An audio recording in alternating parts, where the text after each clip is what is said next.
పోలీసులను నాయకులే విలన్లు చేస్తున్నారు. రాజకీయ పార్టీల మధ్య నలుగుతున్న పోలీసులు కార్యకర్త స్థాయి నుంచి నాయకులు దాకా పోలీసులను బెదిరిస్తున్నారు. ఏ పార్టీ అధికారంలో ఉంటే ఆ పార్టీ పోలీసుల చేత తప్పులు చేయిస్తోంది. అదే అంటున్నాను నేను. ఏంటంటే పోలీసులకు ఎక్కడ బాధ అనిపిస్తుంది అంటే, ఇప్పుడు ఒక పార్టీ ఉన్నప్పుడు ఆబ్వియస్లీగా వాళ్ళు ప్రభుత్వంలో ఉన్నారు కాబట్టి వాళ్ళు చెప్పినట్టుగానే కొన్ని నడుచుకోవాల్సి వస్తుంది. ఇప్పుడు నాయకులు వాళ్ళు చెప్పినప్పుడు వినాల్సి వస్తుంది కాబట్టి అపోజిషన్ కానీ ఎవరైనా ఉన్నా వాళ్ళపైన యాక్షన్స్ తీసుకోవాల్సి వస్తుంది. మరి మీరు ప్రభుత్వంలోకి వచ్చినప్పుడు మీరు కూడా అదే పని చేస్తారు కదా. మేము పోలీసు వాళ్ళ తడాకా చూస్తాం, పోలీసు వాళ్ళు అట్లా చేసి ఇట్లా చేసి అంటే మీరు కూడా ప్రభుత్వంలోకి వచ్చినాక అదే చేస్తున్నారు. ఎవరేం పెద్ద సక్కన్ పూసలు కాదు. ఆడ బలైతున్నది ఎవరు అంటే పోలీసులు ఎవరైతున్నారో వీళ్ళందరూ కూడా బలైతున్నారు.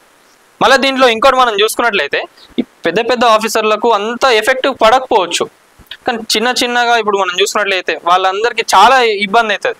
వాళ్ళు ఏం మాట్లాడలేరు, ఎందుకంటే వాళ్ళకు ప్రమోషన్లు ఉంటాయి, అవన్నీ కూడా వీళ్ళందరికీ కూడా ఉంటాయి. ఎవరి బాధలు వాళ్ళకు ఉంటాయి. పోలీసులే నిజంగా పోలీసులను స్వేచ్ఛగా వదిలేసి ఫ్రెండ్లీ పోలీస్ని కూడా కరెక్ట్గా వేసేసి మీరు ఎవరైనా తప్పు చేస్తే వాళ్ళని ఏషియన్రానైనా అసలు ఎవరి మాట కూడా వినకండి. పొలిటికల్ ప్రెషర్స్ వచ్చినా ఏవి కూడా మీరు చూడకండి. ఎవరైనా తప్పు చేస్తే వాళ్ళని వెంటనే శిక్షించండి అంటే అసలు సొసైటీలో ఒక్కొక్కరికి భయం స్టార్ట్ అవుతుంది. అది అట్లుంటుంది. ఇక పోలీసు వాళ్ళు తెలుసు కదా వాళ్ళు ఎట్లుంటాయో. పోలీసు వాళ్ళే సినిమాలలో చూస్తలేరా నిజంగా వాళ్ళ పనితీరు చూస్తే ఒక్కొక్కరికి ఇక దడ ఉరుతుంది.